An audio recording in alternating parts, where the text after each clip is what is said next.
नाज़रीन आदाब, खैर मकदम में आपका। आप देख रहे हैं जी सलाम। मैं हूं इमरान खान आपके साथ और लेकर हाजिर है हम कश्मीर एक्सप्रेस। आइए आगाज करते हैं कश्मीर एक्सप्रेस का हेडलाइंस के साथ।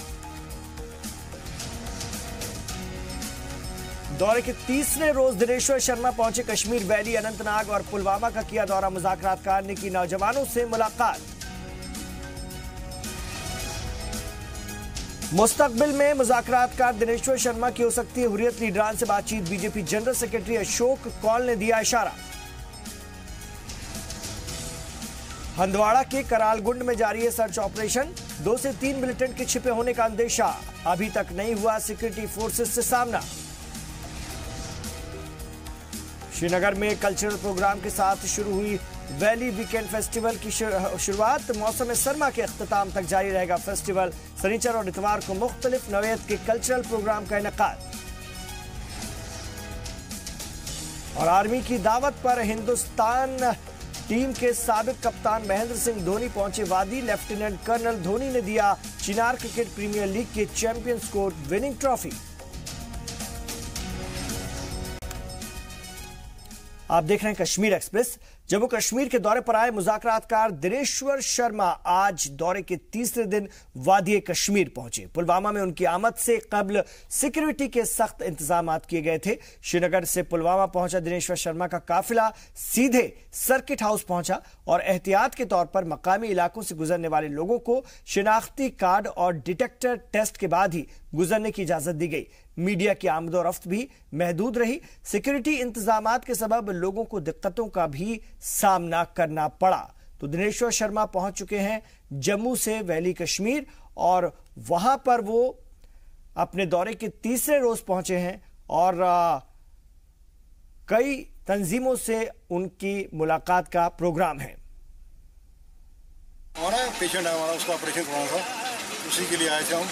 वापस भी गोली जा रहे थे लेकिन सुबह से हम परेशान हो रहे हैं, हमें रास्ता नहीं मिल रहा जाने का।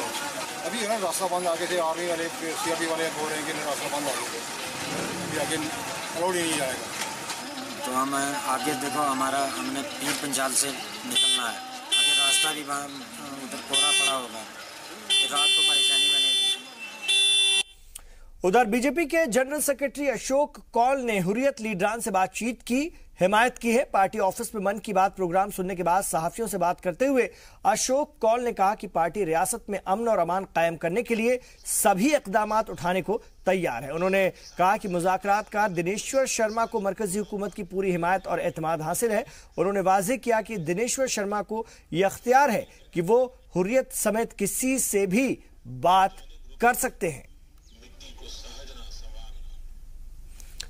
तो वज़ीर आज़म नरेंद्र मोदी ने आज मन की बात के 38वें एपिसोड में मुल्क की आवाम से मुखातिब वो हुए और इस मौके पर श्रीनगर के जवाहर नगर में वाक़ बीजेपी दफ्तर में पार्टी कारकुनान इकट्ठा हुए और वज़ीर आज़म के पैगाम को सुना। मन की बात में वज़ीर आज़म ने 26/11 को हुए दहशतगर्दाना हमले को याद करते हुए लोगों को दहशतगर्दी के खतरात से आगाह किया। वहीं उन्होंने बाबा साहब भीमराव अम्बेडकर को याद करने के साथ ही कहा कि लोग अच्छी बात बोलें, इसके लिए हैशटैग पॉजिटिव इंडिया की शुरुआत भी की जाती है। इस दौरान वज़ीर आज़म ने लोगों को ईद मिलादुन नबी, कॉन्स्टिट्यूशन और नेवी डे की भी मुबारकबाद पेश की। प्रोग्राम के खात्मे के बाद पार्टी के जनरल सेक्रेटरी अशोक कौल ने कहा कि वज़ीर आज़म के ख्वाब को पूरा करने के लिए कारकुन पुरअज़्म हैं।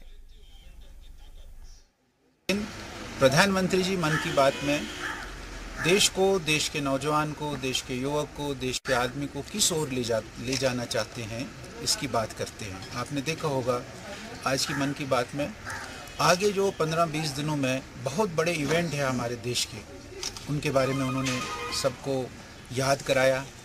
जिनको याद भी नहीं होगा उनको भी याद कराया।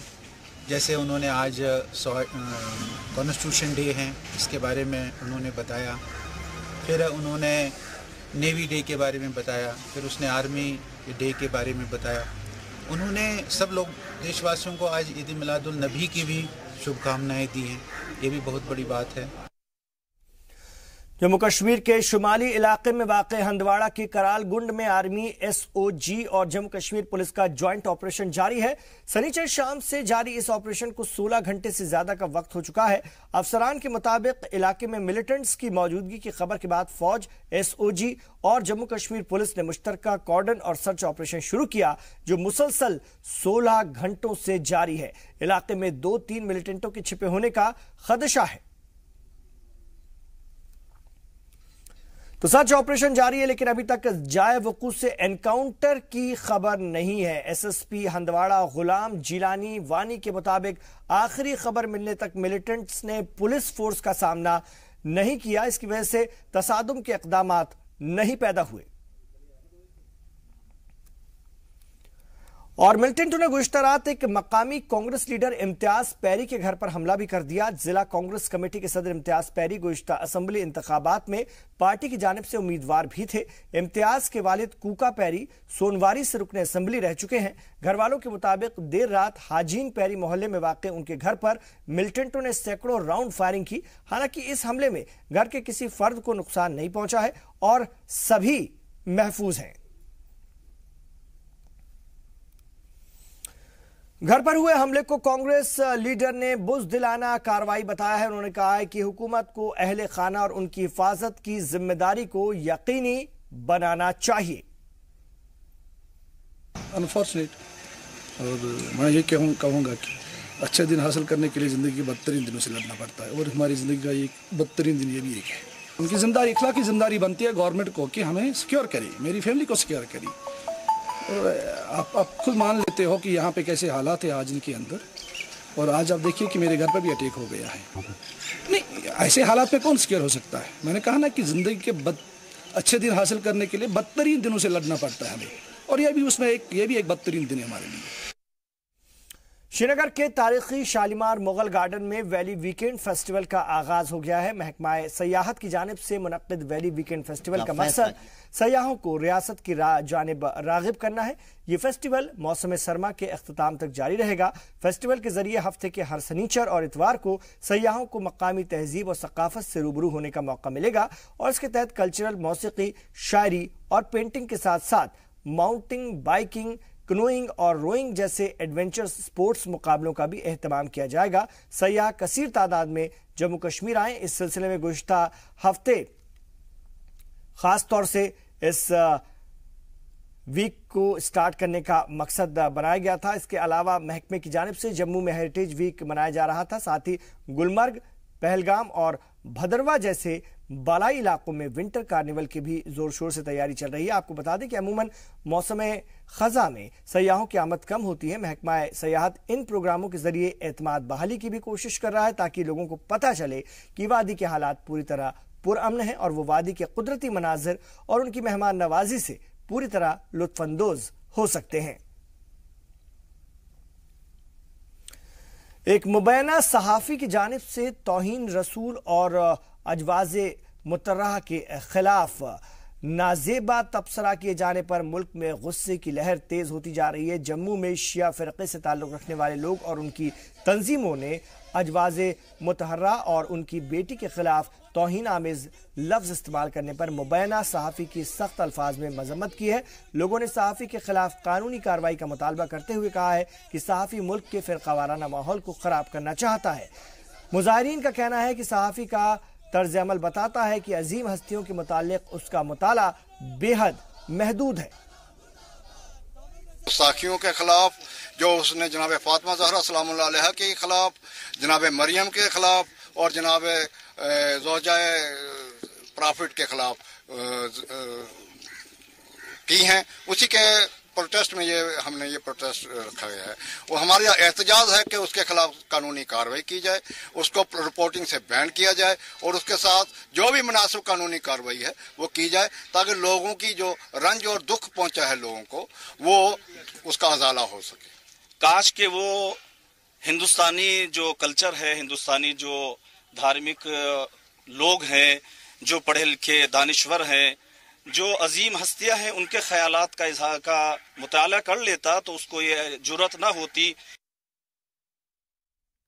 तो आपको बता दें कि एक मुबैना सहाफ़ी के जरिए कुछ अल्फाज इस्तेमाल किए गए थे, जिसको लेकर के जम्मू में आज खास तौर से एहतजाज किया गया। मुबैना सहाफ़ी की जानिब से तौहीन रसूल और अजवाज़े मुतहर्रा के खिलाफ नाजेबा तबसरा किए जाने पर मुल्क में गुस्से की लहर है और जम्मू में शिया फ़िरक़े के लोगों ने, उनकी तंजीमों ने अजवाज़े मुतहर्रा और उनकी बेटी के खिलाफ तौहीन आमेज लफ्ज़ इस्तेमाल करने पर मुबैना सहाफ़ी की सख्त अल्फाज में मजम्मत की है।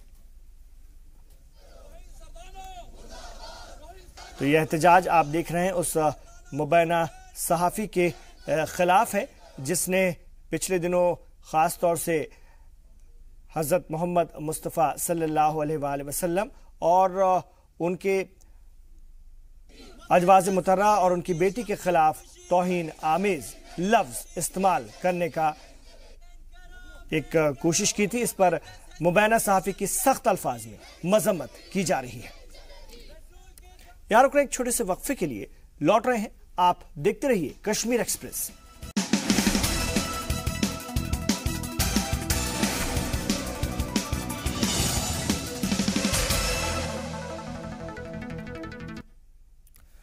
आप देख रहे हैं कश्मीर एक्सप्रेस। चिनार क्रिकेट प्रीमियम लीग की अगर हम बात करें तो 2017 का खिताब जनूबी कश्मीर की टीम ने जीत लिया है। बारामूला के तनमर्ग में खेले गए इस मुकाबले में जनूबी कश्मीर की टीम ने शुमाली कश्मीर को 46 रन से शिकस्त दी। कुंजेर ग्राउंड पर खेले गए इस फाइनल मुकाबले में साउथ कश्मीर ने पहले बल्लेबाजी की मुतनैना 20 ओवरों में 164 रन बनाए। जवाब में शुमाली कश्मीर की पूरी टीम 17 ओवरों में 119 रन बनाकर ऑल आउट हो गई। फाइनल मुकाबले में मेहमान खुसूसी और हिंदुस्तानी क्रिकेट टीम के साबिक कप्तान महेंद्र सिंह धोनी ने फातेह टीम को ट्रॉफी और इनामात तकसीम किए। इस मौके पर बड़ी तादाद में लोगों ने जहां मैच का लुत्फ उठाया, मुकाबले के इख्तिताम पर धोनी ने कहा कि इस मैच ने उनकी पुरानी यादों को जिंदा कर दिया है।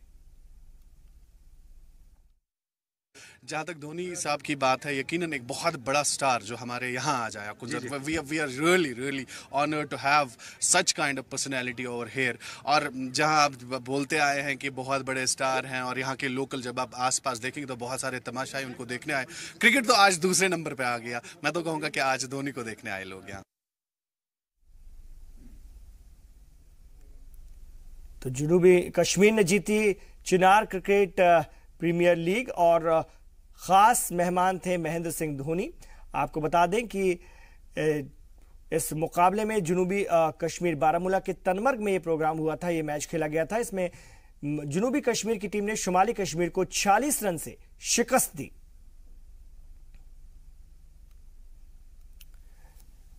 तो सफेद और टीम इंडिया की रवायती लाइट ब्लू जर्सी पहनने वाले आज लेफ्टिनेंट कर्नल की वर्दी में क्रिकेट शायकीन के बीच मौजूद थे।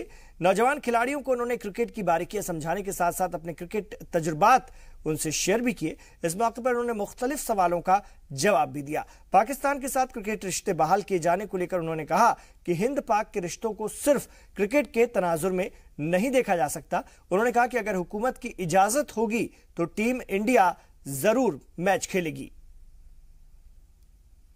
जब क्रिकेट की बात आती है और जहाँ भी इंडियन क्रिकेट टीम इन्वॉल्व होती है, चाहे बायलैटरल सीरीज की बात हो या बड़े टूर्नामेंट की बात हो, तो सिर्फ वो क्रिकेट नहीं होता है, क्योंकि हम जहाँ पर भी खेलने जाते हैं we generate a lot of money and ultimately वो मनी इकॉनमी में फ्लोइंग करता है। So it's not only cricket. इस पे खाली ये बोलना कि ये खाली क्रिकेट है वो गलत होगा। क्रिकेट से ज़्यादा है, इकॉनमी पे काफ़ी ज़्यादा फर्क पड़ता है। सो काफ़ी बड़ा डिसीजन है ये और आई थिंक हमें छोड़ देना चाहिए गवर्नमेंट के ऊपर डिसाइड करने के लिए।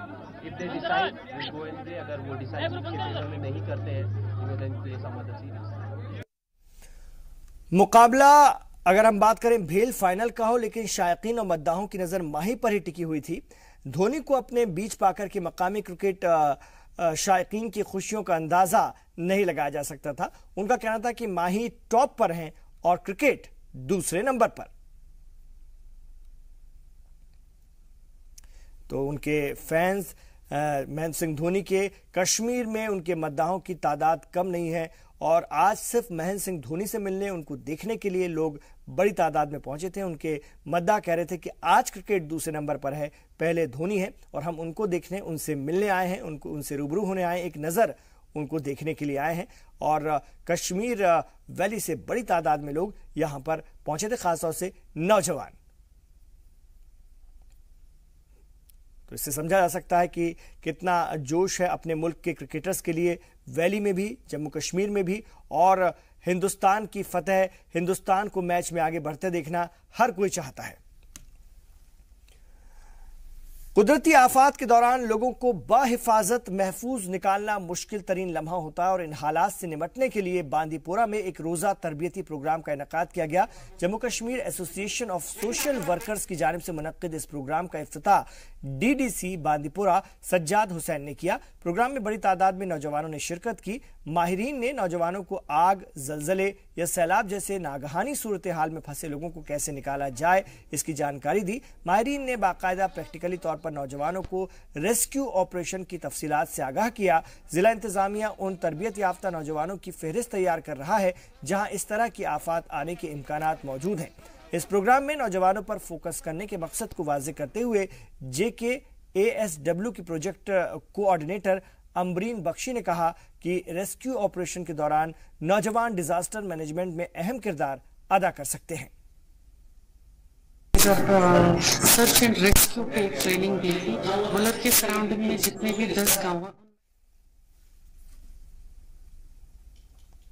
तो आपको बता दें JKSW की जानिब से ये प्रोग्राम मुनक्किद किया गया था कि किस तरह से कुदरती आफात आने पर या इस तरह के नागहानी सूरत हाल जैसे सैलाब वगैरह में फंसे लोगों को कैसे निकाला जाए, इसकी जानकारी माहिरीन ने बाकायदा प्रैक्टिकली तौर पर नौजवानों को रेस्क्यू ऑपरेशन की तफसीलात से आगाह करते हुए दी। आग लगने की सूरत में क्या किया जाना चाहिए, जिला इंतजामिया उन तरबियत याफ्ता नौजवानों की फहरिस्त तैयार कर रहा है बांदीपुरा में, जहां पर इस तरह के आफात आने के इम्कानात मौजूद होते हैं। और इस प्रोग्राम में नौजवानों पर फोकस करने के मकसद को वाज़ेह करते हुए JKASW की प्रोजेक्टर कोऑर्डिनेटर अमरीन बख्शी ने, जैसा कि आपने सुना, उन्होंने बताया कि हम नौजवानों को सेलेक्ट कर रहे हैं कि किस तरह से वो अपना किरदार अदा करें। रियासत के बेशतर इलाकों में सड़कों की हालत को लेकर एहतजाज और मुजाहरा अब रोजाना का मामूल बनता जा रहा है। आए दिन लोग सरकार और महकमे की दिलचस्पी के सबब सड़कों पर उतर आते हैं। जिस तरह से उनकी दिलचस्पी खत्म हो रही है इस तरह के कामों में, उसके देखते हुए, उसके चलते भदरवा के आवाम की भी यही शिकायत है। सालों से वो कटियारा शारेखी रोड की तामीर का मुतालबा कर रहे हैं। 2 किलोमीटर लंबे इस लिंक रोड की तामीर के लिए कई दफा टेंडर निकाले जा चुके हैं, बावजूद इसके अभी तक काम शुरू नहीं हुआ है।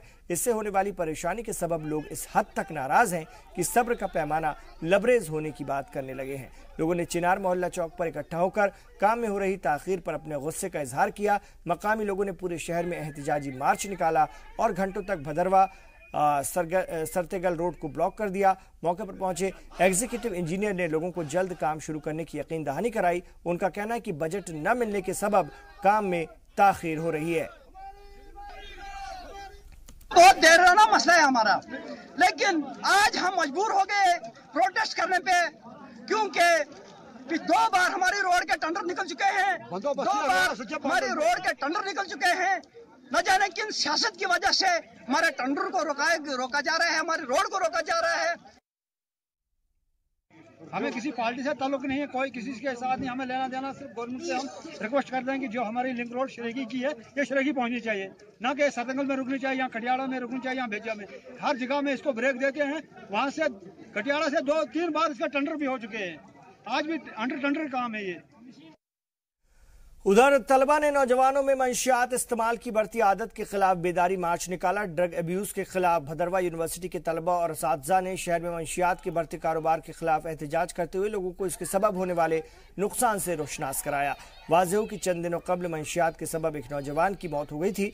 तलबा इस बात पर एहतजाज कर रहे थे कि मंशियात फरोशों के खिलाफ सख्त कार्रवाई नहीं की जा रही है और यूनिवर्सिटी कैंपस के आसपास नशा करने वालों का जमावड़ा लगा रहता है। मौजूदा हालात पर तशवीश का इजहार करते हुए पुलिस इंतजामिया ने आवाम से ताउन की अपील की है। जो मेन मोटिव है कि हमें सोसाइटी जो है नशे से दूर रखनी है। तो क्या मांग करते हो आप अभी एडमिनिस्ट्रेशन? अभी हम मांग करते हैं कि सबसे पहले जो है आप ये इन सबको ढूंढो, ये नशे कहाँ से आ रहे हैं, जो मेन जरिया है इस चीज का, उस तक पहुँचना चाहते हैं हम लोग। तो आज के डेट में भदरवा में जो एजुकेशन हब के नाम से जाना जाता था, आज के डेट में यहाँ पे ड्रग्स हब के नाम से जाना जा रहा है। हमारे यूथ मारे जा रहे हैं। तो हमारी समाज में इसके बारे में अभी अवेयरनेस है ही नहीं। तो हम यूनिवर्सिटी भद्रवाह कैंपस की ओर से ये कोशिश कर रहे हैं कि समाज का हर तबके लोग, माँ बाप, टीचर, एडमिनिस्ट्रेशन, पॉलिटिशियंस, यूथ, वो जाग जाएं इस बीमारी के खिलाफ, इस नशा मुक्ति के खिलाफ। हमारा जो आज का मकसद ये था कि पूरे समाज में एक संदेश दें कि इस तरह की जो समस्या है वो आने वाले समय में पूरे देश को अंदर से खोखला कर रहा है। खास करके जो कल 22 साल का लड़का हमारे सामने से गुजर गया है, काफ़ी देर से हम एडमिनिस्ट्रेशन को भी बोल रहे हैं, पुलिस को भी बोल रहे हैं कि यहाँ इसका कुछ हल किया जाए, मगर यहाँ अभी तक कुछ नहीं हो, क्योंकि ये चक्का मोटोला रोड पर तक करते रहते हैं। जहाँ लगता है कि किसी का लड़का या किसी का कोई अयालदार कोई इस सब एक्टिविटीज़ में मुलव्वस होने का अंदेशा लगता है लोगों को, उनको फॉलो करके हमें अप्रोच करना चाहिए, हमें कन्वे करना चाहिए कि कहाँ पर इस टाइप की एक्टिविटीज़ चल रही हैं, ताकि पुलिस को थोड़ा सा क्लू मिल जाए और हम उन लोगों तक पहुँचें जो ये मंशियात का व्यापार जो है यहाँ पर हमारे इस इलाके में कर रहे हैं। मैं अपील करता हूँ सभी लोगों से कि वो हमें कोऑपरेशन करें, हमें ताउन दें, ताकि हम उन सब अशखास तक पहुँच पाएँ जो। और कुपवाड़ा पुलिस ने 18 साल की लड़की के अंधे कत्ल की गुत्थी 2 घंटे में सुलझाकर मुलजिम को गिरफ्तार कर लिया है। मोहम्मद आतिफ मलिक नाम के मुलजिम ने वारदात करने की बात कबूल कर ली है। लड़की का किडनैप करके मुलजिम उसके शादी करने का दबाव बना रहा था। लड़की के इनकार करने पर उसने कत्ल कर दिया था। इतवार की सुबह कुपवाड़ा के गोशी गांव में लड़की की लाश मिलने से सनसनी फैल गई थी। मौके पर पहुंची पुलिस ने लाश के पोस्टमार्टम के लिए उसे भेजा है और मुलजिम की तलाश शुरू कर दी है। 2 घंटे में उसे पकड़ लिया गया।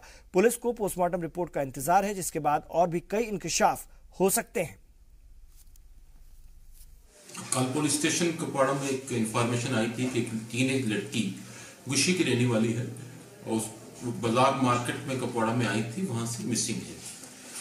पुलिस ने स्विफ्टली इसमें एक्शन किया। उस लड़की का लास्ट जो है लोकेशन जो है मोबाइल ट्रैकिंग के कुपवाड़ा टाउन में आई और उसमें इनिशियल इन्वेस्टिगेशन में ये भी पाया गया कि लड़की के साथ एक लड़का मोहम्मद अल्ताफ मालिक जो हंदवाड़ा का रहने वाला है उसका कांटेक्ट था। जब अल्ताफ मालिक की ट्रैकिंग मोबाइल पर हमने की तो उसका ट्रैकिंग जो है वो हंदवाड़ा टाउन में आई उसकी लोकेशन। उसके बाद उसको जब हमने अरेस्ट किया, डिटेन किया, उसके बाद उसका सस्टेंड इंटेरोगेशन में उसने ये बताया कि मेरा काफ़ी अरसे से इस लड़की के साथ कांटेक्ट था और मुझे अभी ये लग रहा था कि ये अब किसी और लड़के के साथ इसका अफेयर चल रहा है। और मैंने फिर उसको यहाँ से उसके कहने के मुताबिक उसने यहाँ से कुपवाड़ा टाउन से उसको एक ऑटो में लिया और काड्यामा एक विलेज है, जंगल के इलाका है, उसमें जाकर उसको स्ट्रैंगुलेट किया। स्ट्रैंगुलेट करके उसके स्ट्रैंगुलेशन के बाद जब वो उसकी डेथ होगी फिर वहां से वो भाग गया। और जम्मू में नशीली अशिया के कारोबार से जुड़े माफियाओं पर पुलिस लगातार शिकंजा कस रही है। पिछले दिनों पुलिस ने 15 किलो से भी ज्यादा हेरोइन पकड़ी और 4 मुलजिमों को गिरफ्तार किया था। इस बात की जानकारी आईजी जम्मू एसडी सिंह ने एक प्रेस कॉन्फ्रेंस मुनक्किद करके उन्होंने कहा कि 25 नवंबर को भी पुलिस को बड़ी कामयाबी हाथ लगी थी। गंगयाल थाना पुलिस टीम ने मोहम्मद अनवर नाम के फौजी से 8 किलो हेरोइन बरामद की थी। इंटरनेशनल मार्केट में इसकी कीमत 40 करोड़ बताई जा रही है। बताया जाता है कि पकड़ा गया फौजी आर्मी हेडक्वार्टर में तैनात था।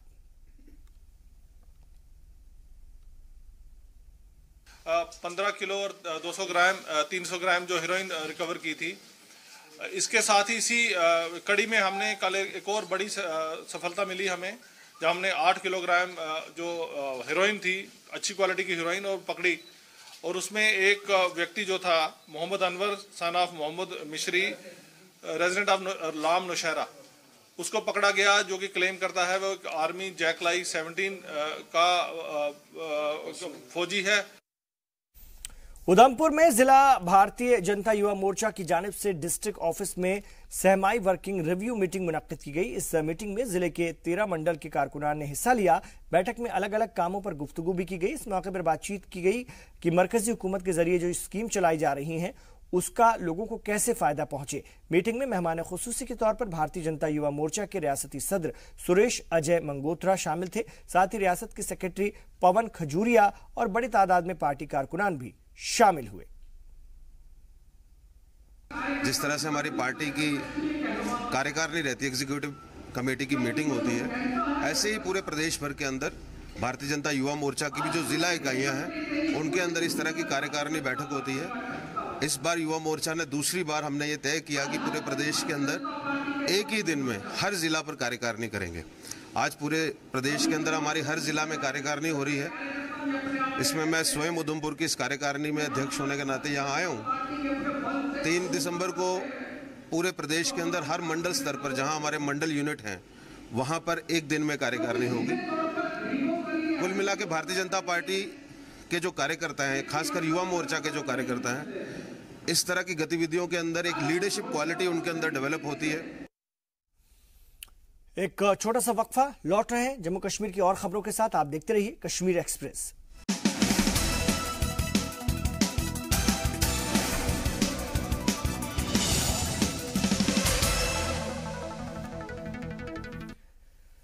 आप देख रहे हैं कश्मीर एक्सप्रेस और अब वो खबरें जो अपनी नौयत और अहमियत के लिहाज से इस हफ्ते सुर्खियों में रही।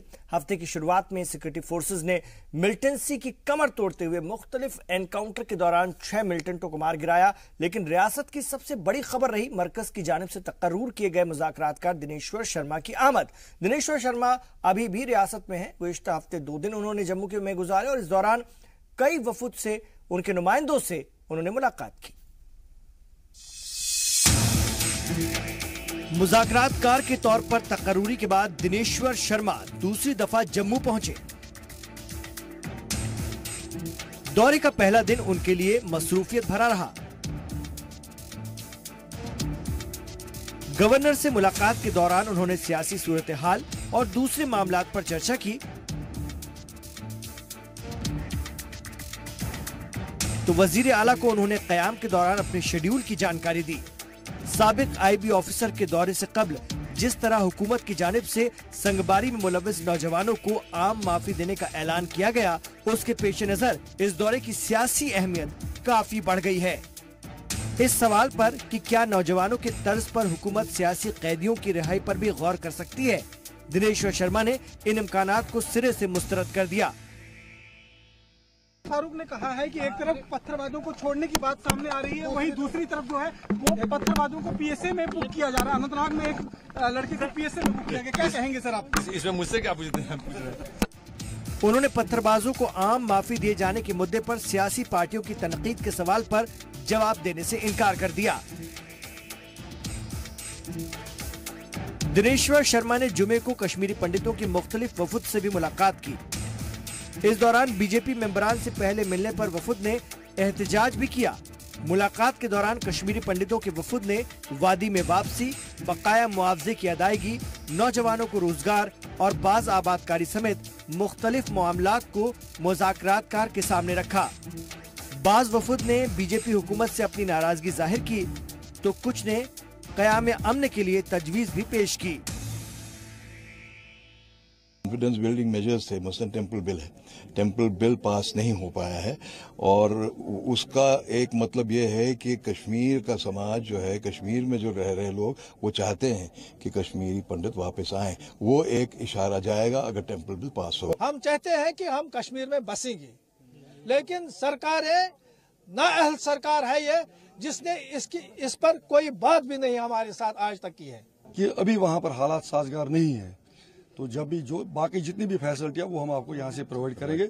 मैं यहाँ से बात करूंगा सेंटर के साथ, जो भी आपकी जो जम्मू में फैसिलिटी होनी चाहिए वो आपको प्रोवाइड कर देंगे। बाकी जब माहौल साजगार होगा हम आपको कश्मीर ले जाएंगे। मुलाकात के बाद मुज़ाकरातकार ने मीडिया से बातचीत करते हुए कहा कि उनके मसाइल को वो मरकजी हुकूमत के सामने रखेंगे।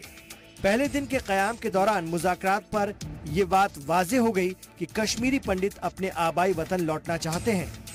अब ये रियासती और मरकजी हुकूमत की जिम्मेदारी बनती है कि वो वादी के हालात को उनके रहने के लायक बनाए ताकि वो बिला खौफ और खतर अपने आबाई वतन का रुख कर सकें। ब्यूरो रिपोर्ट, जी सलाम। गुज़िश्ता हफ्ते की एक बड़ी खबर अदालत उज़्मा से आई। सुप्रीम कोर्ट ने NGT के उस फैसले पर रोक लगा दी जिसमें वैष्णो देवी की जियारत करने वाले अकीदतमंदों की तादाद को महदूद करने का फैसला दिया गया था। सुप्रीम कोर्ट ने यह स्टे श्राइन बोर्ड की अपील के बाद दिया।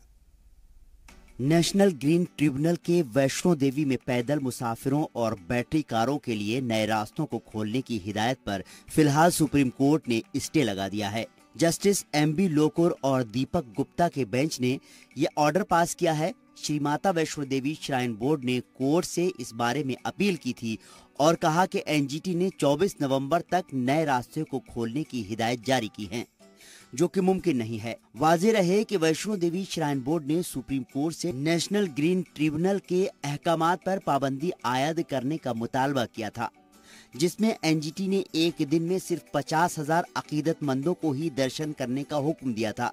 इसके अलावा एनजीटी ने नए रास्ते पर घोड़े, खच्चर और गधे समेत किसी भी मवेशी के इस्तेमाल पर रोक लगा दी थी। मुकामी ताजिर एनजीटी के इस फैसले की मुखालिफत कर रहे थे। बोर्ड की तरफ से सीनियर वकील मुकुल रोहतगी ने सुप्रीम कोर्ट को बताया कि नए रास्ते पर काम चल रहा है और अगले साल तक ये रास्ता खोल दिया जाएगा। उन्होंने बताया कि मौजूदा वक्त में 2 रास्ते हैं और ये तीसरा रास्ता है। एनजीटी ने हिदायत दी है कि हर रोज 50,000 से ज्यादा अकीदतमंदों को दर्शन करने की इजाजत नहीं दी जानी चाहिए और नए रास्ते पर घोड़ों की गंदगी भी नहीं होनी चाहिए। साथ ही साथ कटरा बस स्टॉप और भवन मार्ग पर गंदगी फैलाने वालों को 2000 का जुर्माना करना होगा। ब्यूरो रिपोर्ट, जी सलाम। रियासत में दर्स और तदरीस के बिगड़ते निजाम पर हम अक्सर रिपोर्ट दिखाते हैं और इसी दौरान हमें कुछ हौसला अफजा खबरें भी मिलती हैं। गुज़िश्ता हफ्ते ऐसी एक खबर शुमाली कश्मीर के मगाम से मिली। हालांकि इसे भी महकमा तालीम की बदइंतजामी पर महमूल किया जा सकता है। खबर यह है कि यहां एक ऐसा स्कूल है जिसमें इतने बच्चे हो गए हैं कि स्कूल को एडमिशन क्लोज करना पड़ा।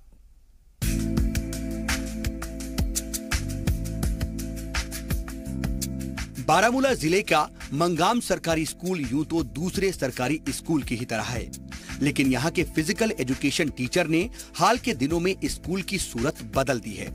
नसीर अहमद वानी की पोस्टिंग से पहले बच्चे स्कूल नहीं आते थे, लेकिन नसीर अहमद ने पढ़ाई के साथ बच्चों को खेल कूद और योगा की तरगीब दी। फिर क्या था, बड़ी तादाद में बच्चे स्कूल की तरफ रागिब होने लगे। फिजिकल एजुकेशन टीचर का कहना है कि बच्चों को एक्सरसाइज और योगा कराने से उनकी सेहत भी ठीक रहती है और पढ़ाई में भी मन लगता है। मैं यहाँ पे इनको ज़्यादातर एक्चुअली मैं योगा ही ज़्यादा सिखाता हूँ। मैं खुद भी योगा का प्लेयर रह चुका हूँ, तो अभी 2-4 साल से मैं यहाँ पे हूँ, तो 2-4 साल से मैं इसी पे कंसंट्रेट कर रहा हूँ। क्योंकि अभी आप लोगों ने देखी कि बच्चों में कितनी फ्लेक्सिबिलिटी, कितना बेंड है जो इंटरनेशनल आसनों में यूज़ किया जाता है। अभी जो छोटे छोटे बच्चे थे वो इतना बेंड करते हैं जो इंटरनेशनल आसनों में है, वो इंशाल्लाह रहमान इस साल इंटरनेशनल लेवल तक जाएंगे। लेकिन अभी जो मैं प्रोडक्ट असल में तैयार कर रहा हूँ वो मेरा छोटा प्रोडक्ट है। अभी उनको 4 साल हो गए प्रैक्टिस में।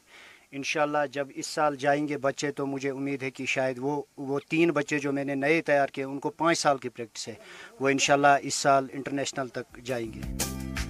मंगाम सरकारी स्कूल में स्पोर्ट्स और योगा पर खास तवज्जो दी जा रही है। यही वजह है कि बड़ी तादाद में बच्चे इस स्कूल में दाखिला ले रहे हैं। हमारे ये नासिर सर जो है इनकी बहुत मेहनत रही है हमारे ऊपर, बहुत से खेल सिखाए इन्होंने हमें। इस साल वो उनकी मेहनत बरकरार आई और हमारे 3 उस स्टूडेंट हमारे स्कूल के नेशनल खेलने के लिए गए छत्तीसगढ़। गवर्नमेंट से हमारी यही दरख्वास्त है कि हमारी तरफ सिर्फ स्टूडेंट्स की तरफ ज़्यादा वेलफेयर होने के लिए की तरफ अगर ज़्यादा तवज्जो दे दे तो नेशन मजबूत बन जाता है। मंगाम के इस सरकारी हाई स्कूल में बड़ी तादाद में बच्चे दाखिला ले रहे हैं, लेकिन स्कूल में बुनियादी सहूलियात की बड़ी कमी है। स्कूल में खेलने के लिए बड़ा प्लेग्राउंड नहीं है। इसके अलावा योगा और दूसरे स्पोर्ट्स के लिए सॉफ्ट मैट और दीगर सहूलियात की बड़ी कमी है। मेरा नाम डॉक्टर अल्ताफ हुसैन है और मैं इस हाई स्कूल का इंचार्ज हेड मास्टर हूँ। तो अल्हम्दुलिल्लाह हमारे सारे जो जितने भी टीचर्स हैं काफ़ी मेहनत कर रहे हैं, चाहे वो एकेडमिक्स हो या को-करिकुलर एक्टिविटीज़ हो। जहाँ तक को-करिकुलर एक्टिविटीज़ का ताल्लुक है, स्पोर्ट्स में हम लोगों ने काफ़ी सारे इवेंट्स इस साल किए और अल्हम्दुलिल्लाह डिस्ट्रिक्ट लेवल पे भी, स्टेट लेवल पे भी हमने रिप्रेजेंट किया और अभी हमारे कुछ बच्चे नेशनल खेल के भी आए हैं। कॉमन से ग्राउंड पे समरसाल्ट वगैरह करते हैं, इसमें स्पाइनल इंजरी का बहुत खतरा है। ये मुझे हमेशा डर रहता कि हमारे बच्चे एक्टिविटीज़ कर रहे हैं, कहीं किसी की स्पाइनल इंजरी होगी तो मेरी खेल भी नहीं होगी तब।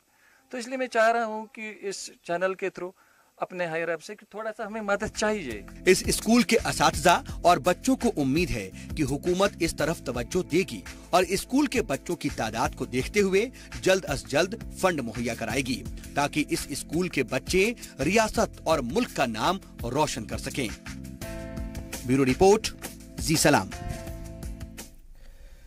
कश्मीर के नौजवानों की अगर हम बात करें, उनकी सलाहियत की बात करें तो किसी से कम नहीं है। सलाहियत के मामले में वो कभी पीछे नहीं रहे। हम मौके कम हो सकते हैं मगर वो आगे हैं। बावजूद वो मुसलसल रियासत का काम बेहतर ढंग से कर रहे हैं, रियासत का नाम रोशन कर रहे हैं। ऐसा एक नौजवान है उस्मान तरीन। कंप्यूटर को खिलौने की तरह इस्तेमाल करने वाला उस्मान वेब डिजाइनिंग की दुनिया में अपना नाम और अपने मुल्क का नाम रोशन कर रहा है। डिजिटल इंडिया वो ख्वाब है जो हम बचपन में देखा करते थे कि चुटकी बजाई और काम हो गया। लीजिए, अब ये वक्त आपके सामने है। अब इस इंडिया में चुटकी बजाने भर का वक्त लगता है और हो जाते हैं आपके सारे काम। सब डिजिटल है, चाहे बैंक हो या एजुकेशन हो या इलाज। बस जरूरत है इससे जुड़ने की, इसे समझने की, इसका हमसाया बनने की। और एक कश्मीरी नौजवान ने वो कर दिखाया है जिसकी इस डिजिटल इंडिया में जरूरत है। जी हाँ, कश्मीर का नौजवान। जी हाँ, वही कश्मीर जिसे दुनिया की जमीन पर जन्नत कहा जाता है। लेकिन अब दुनिया की इस जन्नत कश्मीर का नाम जब भी लिया जाता है तो सिर्फ दिमाग में मिलिटेंट्स, सीज फायर और पत्थरबाजी ही की तस्वीरें उभर कर सामने आती हैं। लेकिन इन सब की दीवारों को तोड़कर, बुराई के समंदर को पछाड़कर, हर मुश्किलों से लड़कर एक कश्मीरी नौजवान ने वो कर दिखाया जिसकी इस डिजिटल इंडिया में जरूरत है। ये वो नौजवान है जो हमें और आपको कश्मीर के आंगन में पसरी बुराइयों से हमारी नजरें हटाकर अपनी तरफ खींचने का मादा रखता है। जी हाँ, हम बात कर रहे हैं श्रीनगर के बटमालू का रहने वाला उस्मान तरेन की। उस्मान तरेन महज 17 साल का है, लेकिन कहते हैं ना कि ख्वाब देखने की कोई उम्र नहीं होती, तो पूरे करने की भला कैसे हो सकती है। वेबसाइट्स मैं 7 से डेवलप करता आ रहा हूँ, तो मतलब 7 से मैंने काफ़ी वेबसाइट डेवलप की हैं। तो इसलिए मेरे को मैं फिर बीच में मेरे को 9th और 10th फिर सैलाब आ गए, तो 9th और 10th में थोड़ा पढ़ाई के साथ, तो 10th के बोर्ड के साथ रहा, तो फिर उसमें थोड़ा नहीं रह पाया इसके अंदर। लेकिन 11th से मैंने और डेवलप की। तब से पहले 7th में मैं वेबसाइट्स करता था डेवलप अपने लिए।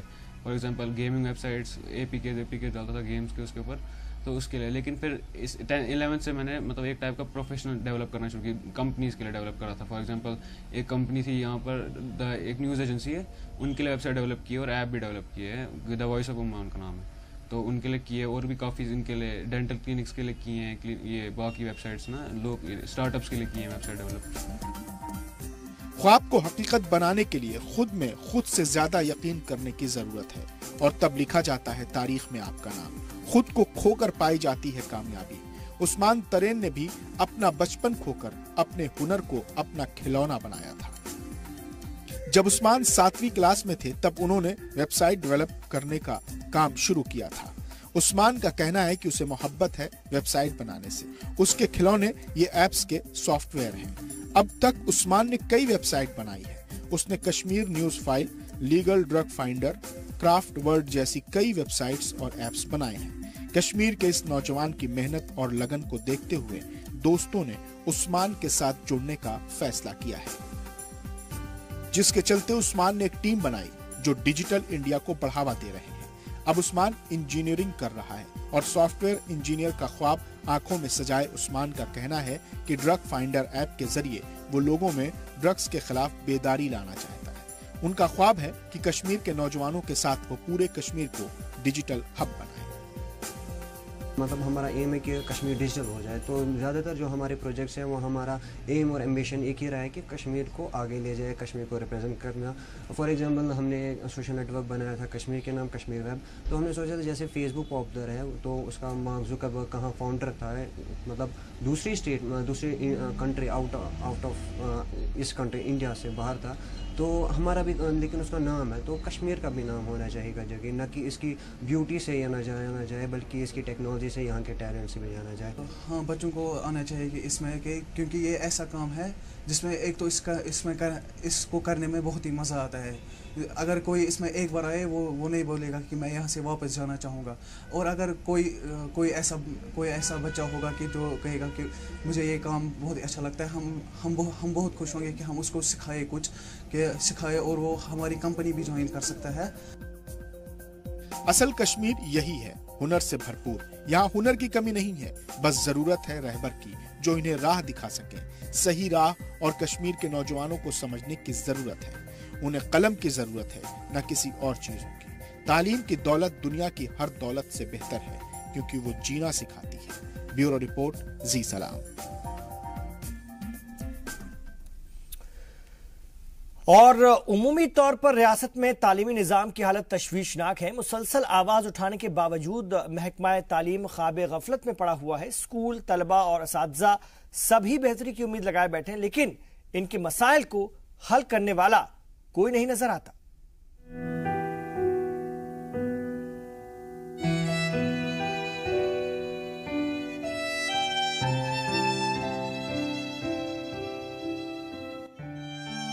तहजीब का वो मरकज जहां के दो अल्फाज जिंदगी की कहानी लिखते हैं, वो जगह जहां से जिंदगी के फलसफे पढ़े जाते हैं, वो जगह जहां ख्वाबों को हकीकत बनाया जाता है, वो जगह है स्कूल।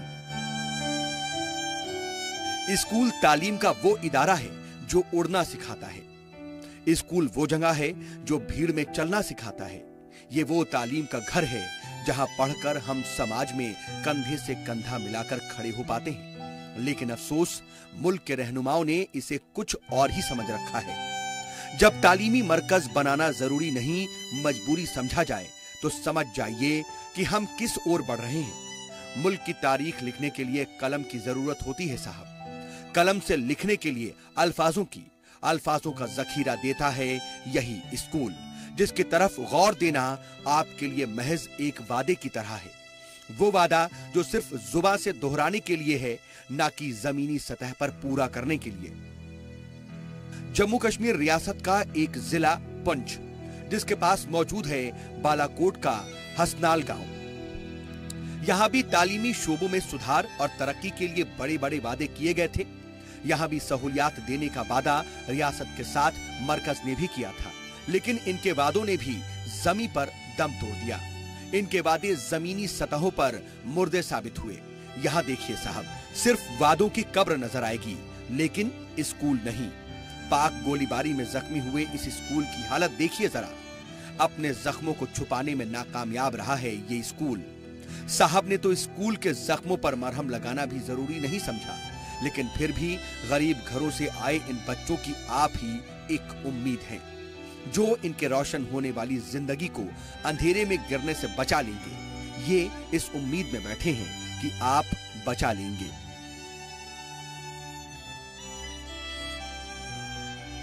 ढाई महीने गुजर गए, लेकिन रहनुमाओं और अफसरान के वादों को शर्म नहीं आई। तालीम को गांव-गांव तक पहुंचाने का ख्वाब तो सबका है, लेकिन पूरा करना किसी ने जरूरी नहीं समझा।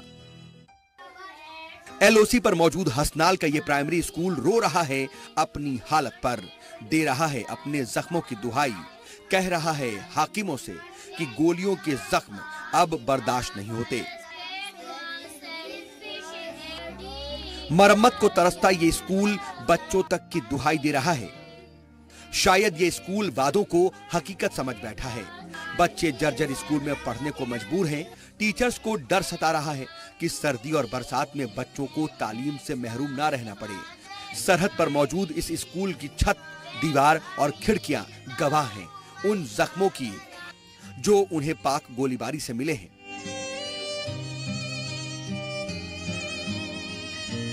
पाक आर्मी के मोर्टार से तबाह हुए स्कूल की छत कह रही है, अगर मैं ना रहूं तो कल ये मोर्टार बच्चों पर ना गिराए। स्कूल के तालिबा का कहना है कि पाक गोलीबारी से हम डरे हुए हैं। हमें डर है कि कभी फिर से गोलीबारी शुरू ना हो जाए और कोई गोला स्कूल पर ही आकर ना गिरे, तो फिर हम इस खंडहर इमारत में ही दबकर मर जाएंगे। बरसात में पानी अंदर तक आ जाएगा, हम कहां बैठेंगे। खैर, ये दर्द हाकिमों को पिघलाने में नाकाफी है। में कोई बिल्डिंग नहीं है बैठने के लिए और खेलने के लिए ग्राउंड भी नहीं है। गोलाबारी की वजह जैसे हमारे स्कूल की बिल्डिंग भी टूट गई है और हम यहाँ बैठकर तालीम हासिल करते हैं और कभी भी ये गिर सकती है। तालीम जीने का सलीका सिखाती है। जम्मू कश्मीर के बच्चे पढ़ना चाहते हैं, बढ़ना चाहते हैं, कंधों से कंधा मिलाकर चलना चाहते हैं। उन्हें सिर्फ एक मौका चाहिए और आप दे सकते हैं साहब। उनका जरिया बन सकते हैं, वादों को हकीकत का जामा पहना सकते हैं। बच्चों ने उम्मीद लगाई है आपसे, उन्हें नाउम्मीदी के दामन से बचा लीजिए साहब। ब्यूरो रिपोर्ट, जी सलाम।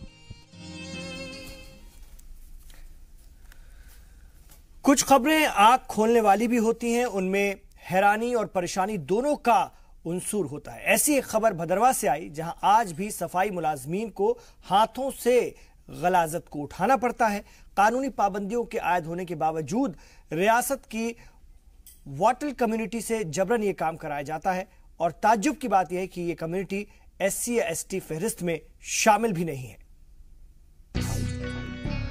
भदरवा में वाकई ये बस्ती वाटल समाज की है। सूबे में इनकी आबादी लाखों में है। समाज के सबसे निचले तबके में इनका शुमार किया जाता है। मुख्तलिफ म्यूनिसिपल बोर्ड और कॉरपोरेशन में 90% सफाई मुलाजमीन इसी तबके से ताल्लुक रखते हैं। हैरानी की बात है कि मुल्क में गलाजत उठाने पर पाबंदी आयद की जा चुकी है, लेकिन भदरवा में आज भी एक ऐसा तबका मौजूद है जिसे जबरन गलाजत उठाने को मजबूर किया जाता है। वाटल कम्युनिटी के लोग आज भी दूसरों के टॉयलेट और नालियों से बहने वाली गलाजत को साफ करते हैं। हिफाजती इंतजामात न होने के सबब अक्सर इन्हें खतरनाक किस्म की बीमारियां घेर लेती हैं। साफ सफाई के दौरान अक्सर वो जख्मी भी हो जाते हैं। जिन बस्तियों में ये रहते हैं उसे आम इंसानों के रहने लायक नहीं कहा जा सकता। ये लोग हर वक्त नागहानी हादसात के खौफ में सहमे रहते हैं। हाँ, हमसे छूट-छाट रखते हैं वाटल मतलब एसोसिएशन के साथ। आज तक मतलब 6 साल से लेकर आज तक ये छूट-छाट नहीं गई इनको, गवर्नमेंट को। मैं ऐसा चाहिए आज के बाद मीडिया वालों से गुजारिश करता हूँ कि ये मेरी बात ऊपर गवर्नमेंट, सेंट्रल गवर्नमेंट तक पहुँचे कि ताकि ये हमारी जो छूट-छाट वाटल एसोसिएशन से हो रही है इसको बंद किया जाए। मजहबी एतबार से ये सब मुसलमान हैं। मुल्क के दूसरे सूबों में इस तरह की कम्युनिटी दर्ज फहरिस्त की फहरिस्त में शामिल है, लेकिन वाटल कम्युनिटी का इसमें शुमार नहीं होता। म्यूनिसिपल बोर्ड के अहलकार भी इनके साथ हद तक आमेज रवैया अख्तियार करते हैं। लेटरिंग पर बैन है, लेकिन हिंदुस्तान में नंबर 1 पे भदरवा कस्बे के लिहाज से हिंदुस्तान में 2011 के सेंसस के मुताबिक 2200 डिस्ट्रिक्ट डोडा में और 2100 कम से कम 90 जो है भदरवा में पाई जाती है। ओपन लेटरिंग और ओपन लेटरिंग जो है फोर्स जबरदस्ती जो है हमारी कम्युनिटी को साफ कराया जा रहा है। और यहाँ तक कि आप म्यूनसिपलिटी की बात ले लीजिए, 4 दफा इस वक्त भी हाजिरी देनी पड़ती है सुबह, और एक चौक में हमको जमा कर दिया जाता है सिर्फ इसलिए कि ये वही लोग हैं जो नापा की जो ओपन लेटरिंग जो साफ करते हैं। मकामी लोग भी इनकी हालत पर अफसोस जाहिर करते हैं। उनका कहना है कि समाज में इस तबके को भी आम लोगों जैसी सहूलियात मिलनी चाहिए। जबकि गुजर बकरवालों को शेड्यूल ट्राइब दिया गया है, तो ये वाटल बस्ती जो है, जो सफाई कर्मचारी है, ये किसी खाते में आज तक दर्ज नहीं है, ना कहीं शेड्यूल ट्राइब में, ना कहीं शेड्यूल कास्ट में। तो इस तरह से ये जहाँ के थे वहाँ से बदतर ही होते जा रहे हैं। तो अगर मीडिया इसमें अहम रोल अदा कर सके तो हो सकता है कि इनकी बात भी कहीं ऊपर एडमिनिस्ट्रेशन तक पहुँचे। 2014 के सैलाब ने इस इलाके में खासी तबाही मचाई थी। कई घरों के चिराग बुझ गए थे, झोपड़ियां उजड़ गई थी। इस उम्मीद में जिंदगी गुजार रहे हैं कि सरकार इनकी बेहतरी के लिए भी कुछ करेगी।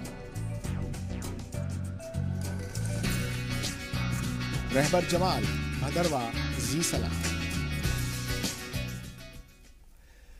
अवामी और मफाद आमा के मसाइल हटाना जी सलाम की एक तरजीह है। मुख्तलिफ महकमों की बद इंतजामी को आईना दिखाने पर जी सलाम खास फोकस करता है। रिपोर्ट के दौरान कई ऐसी खबरें मिलती हैं जहां पर सरकारी अमला ही सरकार की अनदेखी का शिकार होता है। उधमपुर का फायर ब्रिगेड स्टाफ भी इन्हीं में शामिल है।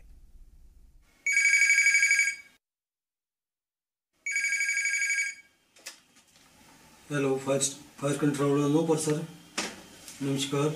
जो दूसरों की प्यास बुझाता हो आज वो खुद प्यासा है। जी हाँ, हम बात कर रहे हैं उधमपुर के फायर अमले की, जो खुद बुनियादी सहूलियातों के लिए तरस रहा है।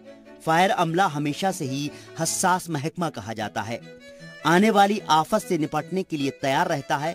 वो महकमा आज खुद अपने हालातों पर शर्मिंदा है। यहाँ न बैठने के लिए कुर्सियां हैं, न ही बैतुल खुला के कोई इंतजामात। इतना ही नहीं, जिस इमारत में ये महकमा चल रहा है वो खुद कभी भी कोई नई आफत पैदा कर सकता है। महकमे की इमारत खड़े रहने लायक नहीं बल्कि गिरने लायक है। बरसात का पानी इस इमारत को तालाब में तब्दील कर देता है, जिससे सारा सामान खराब हो जाता है। न चार दीवारी है, गाड़ियों की हालत बद से बदतर है। महकमा फायर ब्रिगेड अब पार्किंग में तब्दील हो चुका है। हमारे सबसे पहले तो सर हमारे जुमान तो जहाँ पे बाथरूम नहीं है और बाउंड्री, मेन गेट और बाउंड्री बिल्कुल नहीं है। जो अननोन पर्सन है जहाँ पे गाड़ियों को पार्किंग कर देते हैं ज़्यादा आड ओवर हमारे, लेकिन जुमान तो वहाँ खड़ा है सुबह से लेकर शाम तक, लेकिन रात को 12 बजे 2 बजे रात के अननोन पर्सन पार्किंग कर देता है गाड़ियाँ। और हमारे स्ट्रे एनिमल्स आरसो यहाँ पे इंटर कर जाते हैं क्योंकि यहाँ पे बाउंड्री नहीं है। सबसे पहले तो सर बाउंड्री और मेन गेट होना चाहिए सर। ये है फायर अमले के हालात, जिसके मुलाजमीन आग बुझाने का काम जिम्मेदारी से निभाते हों, वो खुद आज सहूलियातों की कमी की आग में झुलस रहे हैं। जो महकमा बुनियादी सहूलियतों से लड़खड़ा रहा है, जूझ रहा है, उसे अनदेखा करके तरक्की की बात करना बेमानी है। ब्यूरो रिपोर्ट, जी सलाम। तो इन तमाम खबरों पर हमारी नजर बनी हुई है। आप देखते रहिए जी सलाम।